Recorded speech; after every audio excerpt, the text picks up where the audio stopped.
ಗೆಲುವಿನ ವಿಶ್ವಾಸವನ್ನ ವ್ಯಕ್ತಪಡಿಸಿರುವಂತಹ ಸಚಿವೆ ಶಶಿಕಲಾ ಜೊಲ್ಲೆ ಅವರ ಜೊತೆ ನಮ್ಮ ಪ್ರತಿನಿಧಿ ಶಿವರಾಜ್ ನೇಸರಗಿ ಚಿಟ್ಚಾಟ್ ನಡೆಸಿದ್ದಾರೆ, ನೋಡೋಣ.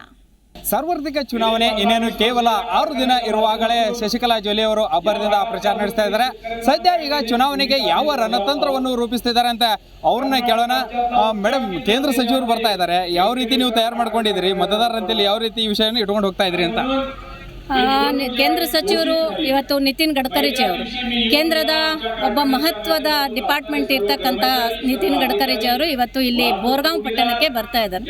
ನಿತಿನ್ ಗಡ್ಕರಿಜಿ ಅವರು ಮತ್ತು ಕರ್ನಾಟಕದ ಸಂಬಂಧ ಬಹಳ ಅವಿನಾಭಾವವಾದಂಥದ್ದು. ಯಾಕಂದರೆ ಮೊದಲು ಉಸ್ತುವಾರಿ ಕೂಡ ಅವರು ಕರ್ನಾಟಕದಲ್ಲಿದ್ದರು. ಆ ಟೈಮಲ್ಲಿ ನಾನು ಕೂಡ ಭಾರತೀಯ ಜನತಾ ಪಕ್ಷದ ಸಂಘಟನೆಯಲ್ಲಿದ್ದೆ. ಇವತ್ತು ಅವರು ನನಗೋಸ್ಕರ ವಿಶೇಷವಾಗಿ ಬರ್ತಾ ಇದ್ದಾರೆ. ಮತ್ತು ನಾನು ನನ್ನ ಜನತೆ ಎದುರುಗಡೆ ಹೋಗಬೇಕಾದ್ರೆ ಕಳೆದ 10 ವರ್ಷಗಳಲ್ಲಿ ನಾನು ಮಾಡಿರ್ತಕ್ಕಂಥ ಅಭಿವೃದ್ಧಿ ಕಾರ್ಯಗಳ ಜೊತೆಗೆ 2,000 ಯುವಕರಿಗೆ ಉದ್ಯೋಗಾವಕಾಶವನ್ನು ಕೊಟ್ಟಿದ್ದೀವಿ.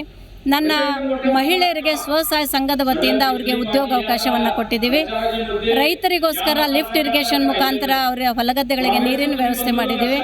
ಈ ಒಂದು ಗಡಿ ಭಾಗದಲ್ಲಿರ್ತಕ್ಕಂಥ ನಿಪ್ಪಾಣಿ ನನ್ನ ಮಕ್ಕಳಿಗೆ ಶಿಕ್ಷಣದ ವ್ಯವಸ್ಥೆಗೆ ಅದಕ್ಕೂ ಕೂಡ ಭಾಳ ಇಂಪಾರ್ಟೆಂಟ್ ಮಹತ್ವವನ್ನು ಕಾಳಜಿಯನ್ನು ನಾನು ಕೊಟ್ಟಿದ್ದೀನಿ.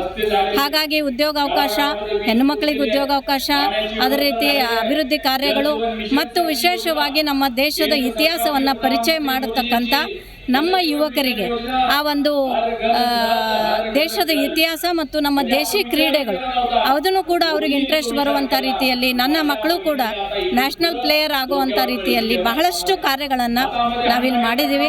ನಾನು ಎಲ್ಲೆಲ್ಲಿ ಪ್ರಚಾರಕ್ಕೆ ಹೋಗ್ತೀನಿ ಅಲ್ಲಿ ಭಾಳ ಒಳ್ಳೆ ರೆಸ್ಪಾನ್ಸ್ ಇದೆ. ನನ್ನ ಮೇಲೆ ಮಗಳು ಅಂತ, ಈ ಕ್ಷೇತ್ರದ ಮಗಳು ಅಂತ ಅವರೆಲ್ಲರೂ ನನ್ನನ್ನು ಒಪ್ಕೊಂಡಿದ್ದಾರೆ. ಅವರೇ ಹೇಳ್ತಾರೆ, ಇಲ್ಲಿವರೆಗೂ ನಾವು ಈ ರೀತಿ ಅಭಿವೃದ್ಧಿ ಕಾರ್ಯ ನೋಡಿರಲಿಲ್ಲ, ಒಬ್ಬ ಶಾಸಕರು ಈ ರೀತಿ ಅಭಿವೃದ್ಧಿ ಮಾಡ್ತಾರೆ ಅನ್ನೋದು ನಮಗೆ ಗೊತ್ತಿರಲಿಲ್ಲ. ನೀವು ಮಾಡಿದ್ದೀರಾ, ಮುಂದೆನೂ ನೀವೇ ನಮಗೆ MLA ಇರಬೇಕು ಮತ್ತು ನಿಮ್ಮನ್ನೇ ಆರಿಸ್ಕೊಡ್ತೀವಿ ಅಂತಕ್ಕಂಥ ಜನತೆ ನನಗೆ ಆಶೀರ್ವಾದ ಮಾಡ್ತಾರೆ. 2 ಸರ್ಕಾರಗಳಿಂದ ಅಭಿವೃದ್ಧಿ ಕಾರ್ಯಗಳು ಸಾಕಷ್ಟಾಗಿದೆ. ಒಂದು ಮತದಾರರಿಗೆ ಒಂದು ಹೇಳಲು ಮತ್ತು ನಿಮಗೂ ಕೂಡ ಬೆಂಬಲ ಹೆಚ್ಚಾಗಿ ಬಯಸ್ತಾ ಇದ್ದಾರೆ, ಒಲವು ಹೆಚ್ಚಿದೆ. ಏನು ಹೇಳ್ತೀರಿ ಮೇಡಮ್? ನಿಜವಾಗ್ಲೂ ಡಬಲ್ ಎಂಜಿನ್ ಸರ್ಕಾರ ಇದೆ. ರಾಜ್ಯದಲ್ಲೂ ಕೂಡ ನಮ್ಮ ಸರ್ಕಾರ ಇತ್ತು. ರಾಜ್ಯದ ಯೋಜನೆಗಳನ್ನು ಇಲ್ಲಿವರೆಗೂ ಮುಗಿಸುವಂಥ ಕಾರ್ಯ ಮಾಡಿದ್ದೀನಿ. ಕೇಂದ್ರದಲ್ಲಿ ನಮ್ಮ ಸರ್ಕಾರ ಇದೆ. ಅಣ್ಣಾ ಸಾಹೇಬ್ ಜೊಲ್ಲೆ ಅವರು ಸಂಸದರಿದ್ದಾರೆ. ಅವರ ಮುಖಾಂತರನೂ ಕೂಡ ನಾನು ಜನರಿಗೆ ಒಂದು ಎಲ್ಲ ಯೋಜನೆಗಳನ್ನು ಮುಟ್ಟಿಸಿದ್ದೀನಿ ಮತ್ತು ನನ್ನ ಕ್ಷೇತ್ರದ ಅಭಿವೃದ್ಧಿ ಬಗ್ಗೆ ವಿಶೇಷವಾಗಿ ಕಾಳಜಿಯನ್ನು ವಹಿಸಿದ್ದೀನಿ. ಹಾಗಾಗಿ ನನ್ನ ಜನರಲ್ಲೇ ನಾನು ಅಭಿವೃದ್ಧಿ ಕಾರ್ಯಗಳನ್ನು ಅವರು ಮುಂದಿಟ್ಟು ನಾನು ಮತಯಾಚನೆ ಮಾಡ್ತಾ ಇದ್ದೇನೆ. ನಾನು ಮತಗಳನ್ನು ಬೇಡುವುದಕ್ಕಿಂತ ಮುಂಚೆನೇ ನನ್ನ ಜನತೆ ನನಗೆ ವಿಶ್ವಾಸವನ್ನು ಕೊಡ್ತಾ ಇದ್ದಾರೆ. ಜನರ ರೆಸ್ಪಾನ್ಸ್ ಯಾವ ರೀತಿ ಇದೆ ಅಂತ ಮೇಡಮ್? ಈಗಲೇ ನೋಡ್ತಾ ಇದ್ದೀರಾ, ನಿತಿನ್ ಗಡ್ಕರಿಜಿ ಅವರ ಒಂದು ಸಭೆ ಇದೆ, ಇಷ್ಟೊಂದು ಬಿಸಿಲಿದೆ, ಆದರೂ ಕೂಡ 10,000ಕ್ಕಿಂತ ಮೇಲ್ಪಟ್ಟು ನನ್ನ ಜನತೆ ಬಂದಿದ್ದಾರೆ. ಅದರಲ್ಲಿ 50% ಮಹಿಳೆಯರಿದ್ದಾರೆ. ರಾಜಕಾರಣದಲ್ಲಿ ಯಾವತ್ತೂ ಕೂಡ ಇಂಥ ಉರಿ ಬಿಸಿಲಲ್ಲಿ ಮಹಿಳೆಯರು ಹೊರಗಡೆ ಬರೋದು, ಸಭೆ ಅಟೆಂಡ್ ಮಾಡೋದು ಭಾಳ ಕ್ವಚಿತ. ಅದರಲ್ಲಿ ಇವತ್ತು ನಾವು ಜನರ ಒಂದು ಜನಸಾಗರ ನೋಡಿನೇ ನಾವು ಹೇಳ್ಬೋದು ಎಷ್ಟು ನನ್ನ ಮೇಲೆ ಪ್ರೀತಿ ವಿಶ್ವಾಸ ಇದೆ.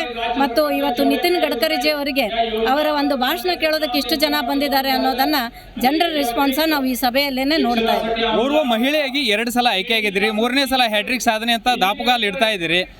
ಏನು ಹೇಳ್ತೀರಿ ಒಂದು ಮತದಾರರಿಗೆ? ಮತದಾರರಿಗೆ ನಾನು ಇಷ್ಟೇ ಹೇಳೋದು, 2 ಬಾರಿ ಅಭಿವೃದ್ಧಿ ಕಾರ್ಯಗಳನ್ನು ಮಾಡಿದ್ದೀನಿ. ಅದರಲ್ಲಿ 3 ವರ್ಷ ಕೋವಿಡ್ ಕಾಲ ಇತ್ತು. ಕೋವಿಡ್ನಲ್ಲೂ ಕೂಡ ನಾನು ನಿಮ್ಮ ಜೊತೆಗೆ ನಿಂತಿದ್ದೀನಿ. ಫ್ಲಡ್ ಬಂದಾಗಲೂ ಕೂಡ ನಾನು ನನ್ನ ಜನರ ಜೊತೆಗಿದ್ದೀನಿ. ನಿಮ್ಮ ಆಶೀರ್ವಾದದಿಂದ 3ನೇ ಬಾರಿ ಹ್ಯಾಟ್ರಿಕ್ನೂ ಕೂಡ ನಾನು ಹೊಡಿತೇನೆ. ಮುಂದೆ ಕೂಡ ನಾನು ನನ್ನ ಮತ ಕ್ಷೇತ್ರದ ಅಭಿವೃದ್ಧಿಯ ಜೊತೆಗೆ ವಿಶೇಷವಾಗಿ ಇಲ್ಲಿ ಯಾವುದಾದ್ರೂ ಒಂದು ಕಾರ್ಯ ಮಾಡೋದರ ಜೊತೆಗೆ, ಅಂದರೆ ಯುವಕರಿಗೆ ಈ ಉದ್ಯೋಗ ಅವಕಾಶ ಕೊಡೋಕೆ ಶುರು ಮಾಡಿದ್ದೀವಿ.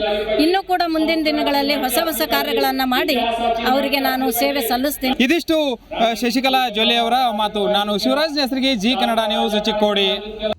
ಪ್ರತಿಕ್ಷಣದ ಸುದ್ದಿಗಾಗಿ Zee Kannada news app download ಮಾಡಿ.